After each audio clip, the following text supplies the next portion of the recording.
What's up guys, Ayushman this side and welcome back to my YouTube channel. So आज की इस video में हम बात करेंगे 6 हाई पेइंग जॉब्स जो कि एक कॉमर्स स्टूडेंट कर सकता है। And don't worry, this is not just another high paying jobs वाली वीडियो जहाँ पे मैं आपको बोलूँगा कि आप चार्टर्ड अकाउंटेंट बन जाओ या इन्वेस्टमेंट बैंकर बन जाओ या फिर एक CFA बन जाओ, क्योंकि इन जॉब्स के बारे में तो हर कोई जानता है। बट इस वीडियो में हम 6 ऐसी यूनिक जॉब्स डिस्कस करेंगे जो कि आप एज अ कॉमर्स स्टूडेंट कर सकते हैं एंड जिसमें आपको काफ़ी अच्छा पैकेज और काफ़ी अच्छी सैलरी मिल सकती है। एंड इस वीडियो के लिए मैंने जो जॉब सेलेक्ट करी है वो बेसिकली 3 क्राइटेरियाज की बेसिस पे है। पहला ये कि इन जॉब्स के बारे में बाकी ज़्यादा यूट्यूब चैनल्स पे या फिर सोशल मीडिया प्लेटफॉर्म से बहुत ज़्यादा डिस्कशन नहीं होता। दूसरा ये कि ऑब्वियसली इन जॉब्स में आप एक काफ़ी अच्छी सैलरी, एक अच्छा पैकेज, एक अच्छा करियर एक्सपेक्ट कर सकते हैं।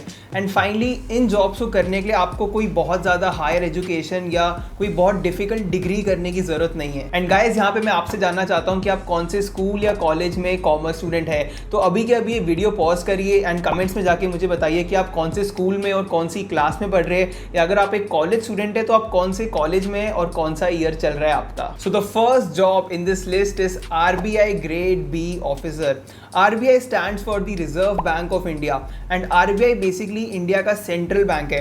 हमारी जो गवर्नमेंट्स है या फिर हमारे जो private and public sector banks है उन सब बैंक्स का बैंक है RBI। एंड RBI का बेसिकली काम होता है हमारी कंट्री की फाइनेंशियल स्टेबिलिटी को इंश्योर करना, नए नोट्स, नए करेंसी को इशू करना एंड उनके सर्कुलेशन को मैनेज करना एंड हमारे गवर्नमेंट के अकाउंट्स को हैंडल और मैनेज करना। And RBI grade B officer basically एक एंट्री लेवल पोजीशन है RBI में काम करने के लिए।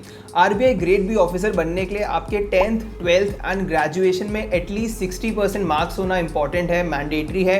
एंड इसके साथ ही साथ आपकी एज 21 से 30 के बीच में लाई करती है। बट ये क्राइटेरिया डिफरेंट कैटेगरीज के लोगों के लिए थोड़ा वेरी भी करता है, तो आप एक बार उनकी वेबसाइट पे डेफिनेटली चेक कर लेना। And RBI grade B officer की जो स्टार्टिंग सैलरी होती है वो ₹77,000 पर मंथ इन हैंड होती है। एंड इसके अलावा आपको as the RBI grade B officer बहुत सारे डिफरेंट अलाउंसेस एंड बेनिफिट्स भी मिलते हैं। And RBI grade B officers basically RBI as assistant managers join करते हैं। बट अगर आप अपनी करियर की लैडर क्रॉस करते रहे तो आप डेप्यूटी गवर्नर भी बन सकते हैं RBI के। And the second job in this list is logistics analyst. Logistics analyst are also known as logistics specialist. And ये लोग बेसिकली एक कंपनी के जो लॉजिस्टिकल फंक्शंस होते हैं उसको एनालाइज करते हैं एंड उनके सप्लाई चेन को मैनेज करते हैं। एंड लॉजिस्टिकल फंक्शन या सप्लाई चेन का बेसिकली मतलब होता है कि ये जितनी भी बड़ी बड़ी कंपनियां होती है जिनके बहुत ही कॉम्प्लेक्स ऑपरेशंस होते हैं, कहीं से कुछ सामान प्रोक्योर करने का, फिर उसको मैन्युफैक्चर करने का, फिर उसको डिफरेंट लोकेशंस पे ट्रांसपोर्ट करने का, वहाँ डिस्ट्रीब्यूट करने का, ये सारा काम आपकी सप्लाई चेन मैनेजमेंट के अंडर आता है। एंड जो लॉजिस्टिक एनालिस्ट होते हैं वो ऐसे प्रोडक्ट्स के कंप्लीट लाइफ साइकिल को एनालाइज एंड मैनेज करते हैं, प्रोक्योरमेंट से लेके डिस्ट्रीब्यूशन तक, इंटरनल अलॉटमेंट, जितना भी काम होता है वो लॉजिस्टिक एनालिस्ट का होता है। एंड सिर्फ मैनेज करना ही नहीं, बट आपको आपकी कंपनी का जो सप्लाई चेन मैनेजमेंट वाला सिस्टम है उसमें अगर कोई इनएफिशिएंसीज है तो उनको कैसे हटाए,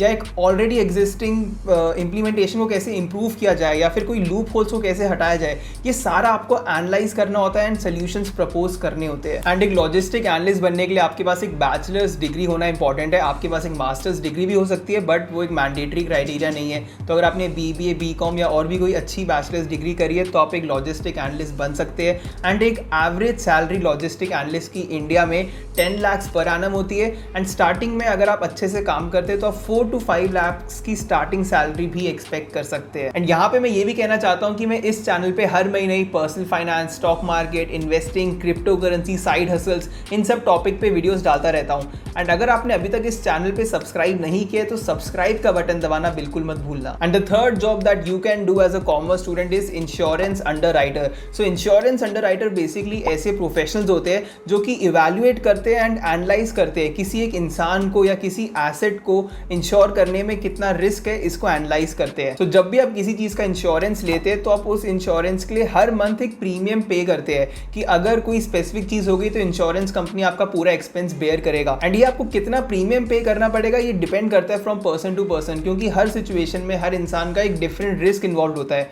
एंड ये चीज एनालाइज और इवैल्यूएट करता है इंश्योरेंस अंडरराइटर। इसके साथ ही साथ आप कमर्शियल बैंकिंग अंडरराइटर भी बन सकते हैं। तो जब भी कोई इंसान किसी लोन के लिए या फिर कोई एक बिजनेस लोन के लिए अप्लाई करता है तो ये कमर्शियल बैंकिंग अंडरराइटर्स चेक करते हैं, इवैल्यूएट करते हैं कि क्या इसको लोन देना चाहिए भी कि नहीं देना चाहिए, या अगर देना चाहिए तो कितने इंटरेस्ट रेट पे देना चाहिए। एंड इंडिया में एज एन इंश्योरेंस अंडरराइटर अगर आप अच्छे से काम करते हैं तो आप 3 to 4 lakhs पर एनम की स्टार्टिंग सैलरी इजीली एक्सपेक्ट कर सकते हैं। And the fourth job in this list and one that is very very important for our society is psychologist. Psychologist का काम होता है अपनी पेशेंट्स की हेल्प करना, एंड ये पेशेंट्स यूजुअली किसी ना किसी मेंटल हेल्थ प्रॉब्लम जैसे कि डिप्रेशन, एंजाइटी, पैरानोया इनसे सफ़र कर रहे होते हैं।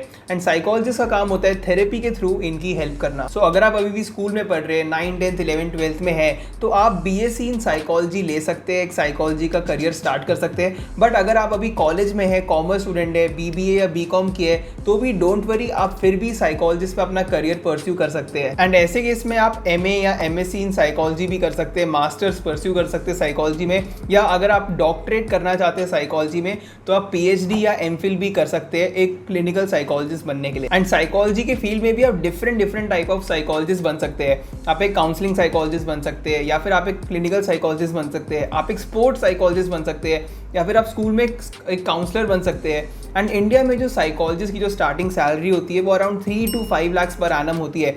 बट जैसे जैसे आपका एक्सपीरियंस बढ़ता रहता है एंड आपके क्लाइंट्स बढ़ते रहते हैं, वैसे वैसे इन द लॉन्ग टर्म आप around 40 to 50 lakhs per annum की सैलरी एक्सपेक्ट कर सकते हैं as a psychologist. And the fifth job in this list is cabin crew.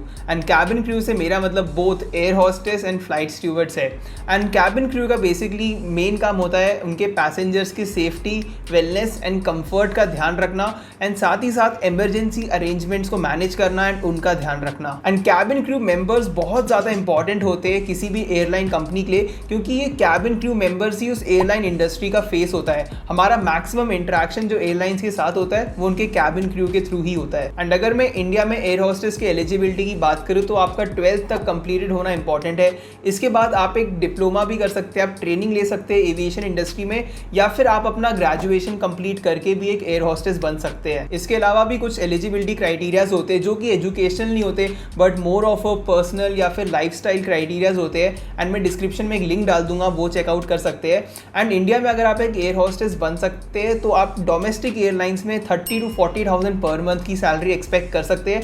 And अगर आप एक इंटरनेशनल एयरलाइन में एयर होस्टेस बनते हैं तो आप 55,000 से लेके अप टू 1 लाख की मंथली सैलरी भी एक्सपेक्ट कर सकते हैं। And the sixth and the final job in this list is lawyer. हमने पिछले कुछ सालों में लॉ के स्पेसिफिक फील्ड्स जैसे कि cyber law, tax law, intellectual property law, banking laws, इन फील्ड्स में बहुत ज़्यादा इंटरेस्ट एंड डिमांड देखी है। And as a commerce student, क्योंकि आपको अकाउंट्स की, बैंकिंग की एंड पैसे की काफ़ी ज़्यादा अच्छी नॉलेज होती है, तो मेरे हिसाब से इनमें से काफ़ी सारे फील्ड्स में जैसे कि टैक्स लॉ या बैंकिंग लॉ, ऐसे जगहों पे आप एक काफ़ी अच्छा करियर देख सकते हैं। एंड काफ़ी सारी कंपनीज क्या करती है कि वो इन हाउस काउंसल्स या लॉयर्स को हायर करती है किसी स्पेसिफिक टीम या प्रोजेक्ट के साथ काम करने के लिए। एंड ऐसी कंपनीज भी यूजुअली अपने इन हाउस काउंसल्स को या लॉयर्स को 50 to 60,000 पर मंथ की स्टार्टिंग सैलरी देती है। एंड इसी के साथ हम इस वीडियो के एंड में आ चुके हैं। बट वंस अगेन मुझे कमेंट सेक्शन में ज़रूर बताना कि आप कौन से कॉलेज या स्कूल में पढ़ते हैं। एंड अगर आपको ये वीडियो पसंद आई तो इस वीडियो पे लाइक एंड इस चैनल पे सब्सक्राइब करना बिल्कुल मत भूलना। Thank you.